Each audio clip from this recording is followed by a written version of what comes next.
Hello, hello. I am Meredith and I am here with our message for Thursday, the 5th of January, 2023. We will be using the beautiful Druidcraft Tarot for our message today. This deck ought to be a collector's item. It is so beautiful. Sun is in Capricorn, Moon is in Gemini. We'll be moving into Cancer shortly as we come into the full moon phase tomorrow, the 6th of January. Let's take a look at what's on offer to us according to tarot in the energy atmosphere today. Our first card, Queen of Swords, back again. Love her. Now, yesterday I had an interesting experience of shuffling cards for the reading, and as I shared with you, I had recorded 2 readings that were just kind of flat, so we ended up with a really different, very short reading for yesterday, though the Queen of Swords did come out in those other unpublished readings, so her presence is quite profound. Actually, her message is, for me personally, this is what I've heard from her off this card. I'll give you half an ear until I hear the whole truth. And until then, you're going to find yourself at the point of my sword. So I love this about her. It completely captures her personality. She is all heart. I know she has a reputation in tarot and is nicknamed the widow or the bitter cold woman. And I don't see that with her at all. I do feel that she is all heart, and for her, that's where the truth is found. And unless she hears that, you do not have her full attention.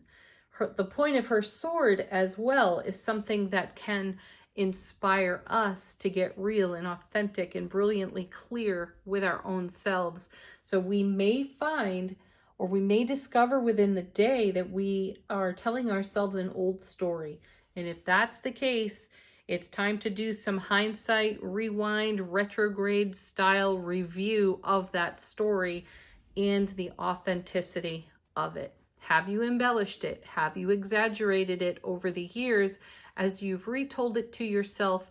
And how much is your ego attached to that version of your experience?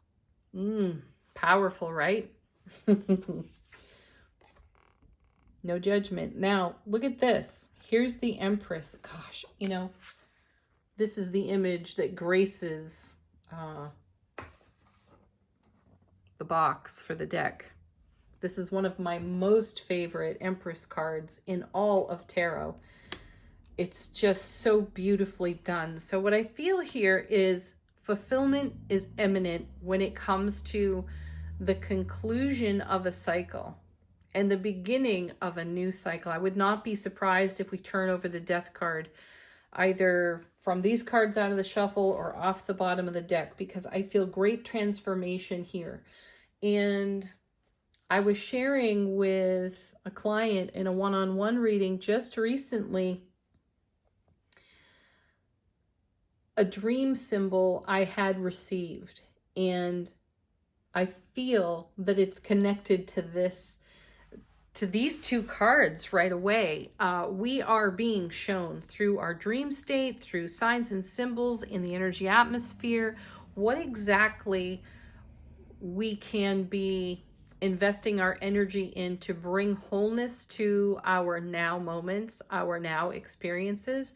And with the Queen showing up and the message that I'm getting from her about an old story that may not necessarily be authentic in the retelling through the ego's consciousness, getting real with that, bringing it to the whole truth, as the Queen would request, gives birth to a new cycle for us and puts an end to an old cycle for us. So the Empress feels really well placed here in the reading. Let's see what comes next.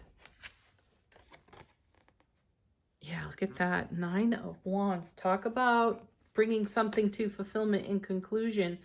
This is a card of fortitude and endurance, and it speaks to our journey. So go to something that you've been long in experience with.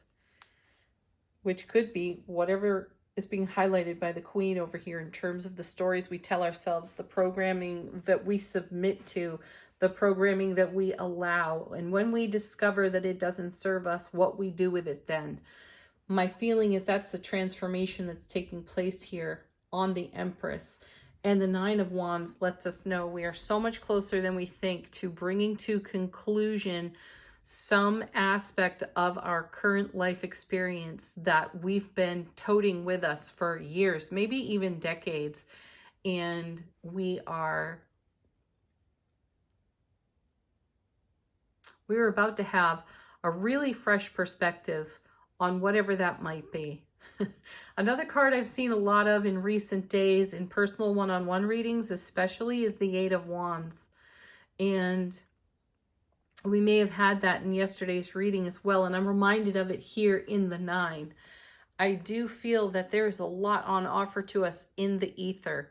So meditation is wonderful right now and will give us some keen insight to our self-relationship and what's going on there and what requires a bit of upgrade, release, and renewal. Let's see what's next. And retrogrades are perfect for that. Yeah, the Hermit. How perfect are these cards, really? The Hermit, the core of the meaning on this card is a quest beckons. And I feel like this is a quest we've been on. I am reminded of the eclipses from the springtime and in the fall as well. I feel like we're coming full circle with our spiritual journey experiences from the earlier eclipses of 2022 to the fall eclipses of 2022. And this quest is coming to fulfillment here in the Empress and is going to birth something brand new onto the foundation for us.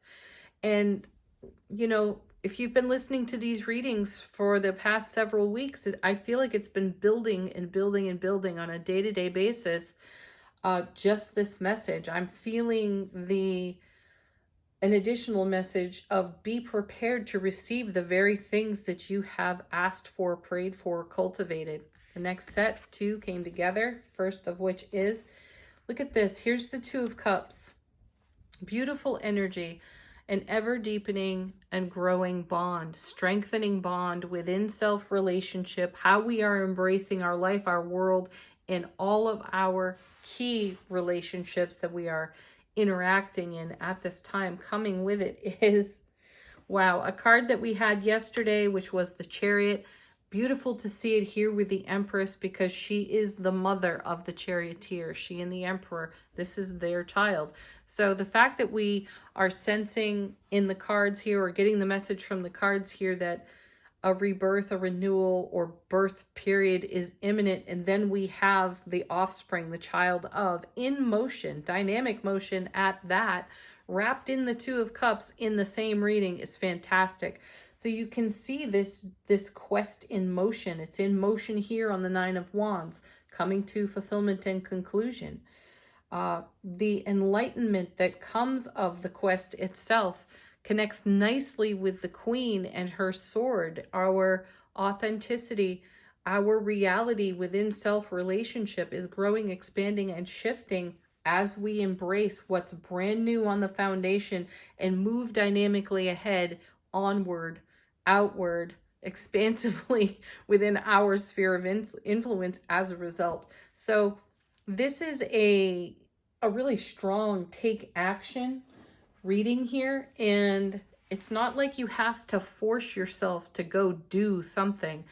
The organic and really natural inspiration is right here, right now for us to take action. So we will. Leave some comments about what you've come into wholeness with in the program stories you've told yourself and how you have recognized a new level of authenticity without exaggeration in that story or in that programming. We love to read those comments here on the channel. Everybody likes them. Okay, bottom of the deck, coming out of the unseen. What does the universe have to share with us?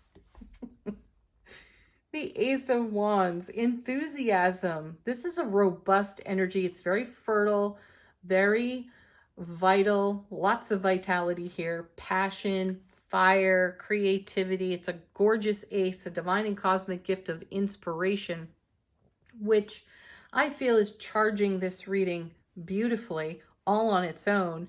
Adding this ace to the 9 of Wands gives us the 10 of Wands, which is fulfillment and completion, and also a garnering of our gains in terms of motivation, enthusiasm, ambition, and what we're doing with it. These cards are encouraging us to take action, stay in the flow of our creative, vital, passionate life force.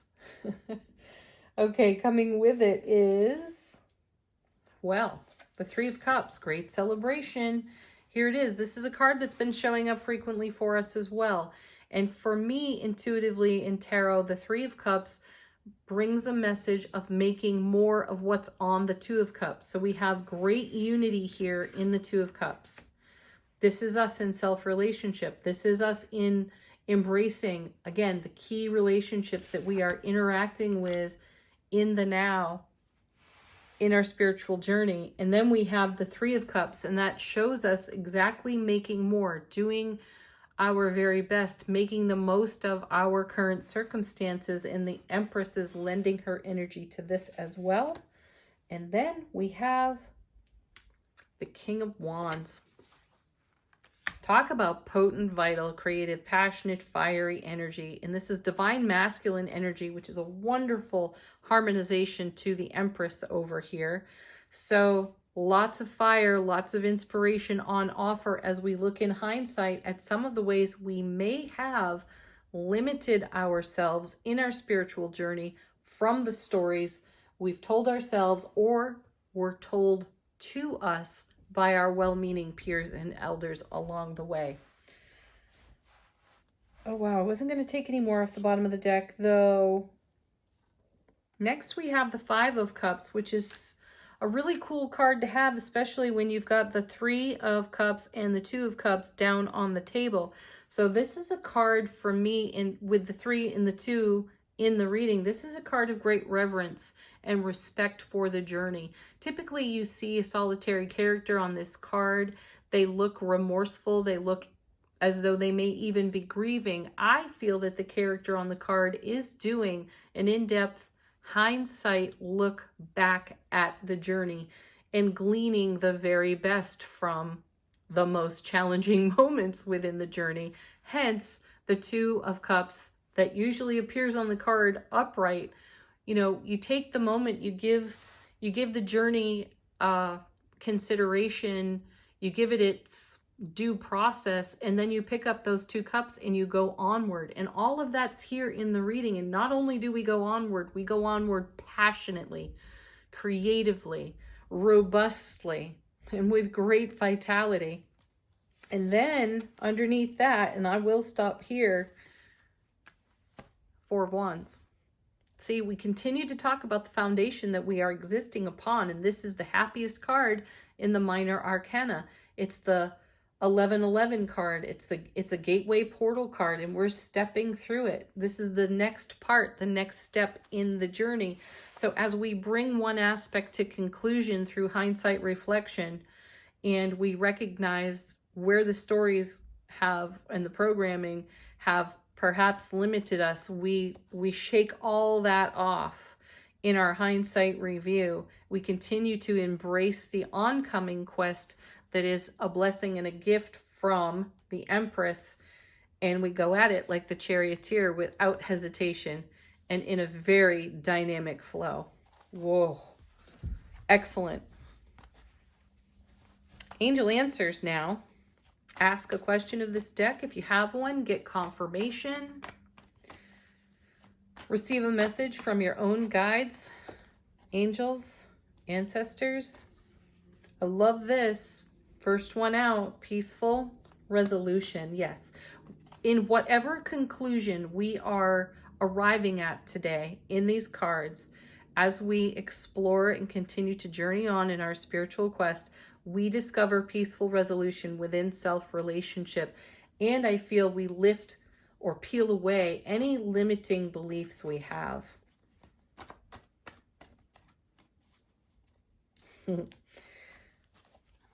Don't stop. Keep doing what you're doing. It is absolutely working for you and for your highest and greatest benefit. And then we have perfect timing, divine order. Yield to divine order. There is a grace in that, and there is absolutely peaceful resolution in divine order, divine flow. Okay, from the Gateway Oracle, how is our soulful presence whispering to our waking consciousness? And we have revealing radiance. My light illuminates the world. It sure does. You are the light, you are the love, you are the miracle and the magic. You're it. Let all of this illuminate your world, your foundation, your Four of Wands. Have a beautiful Thursday, everyone. Peace, love, joy, happiness. Namaste.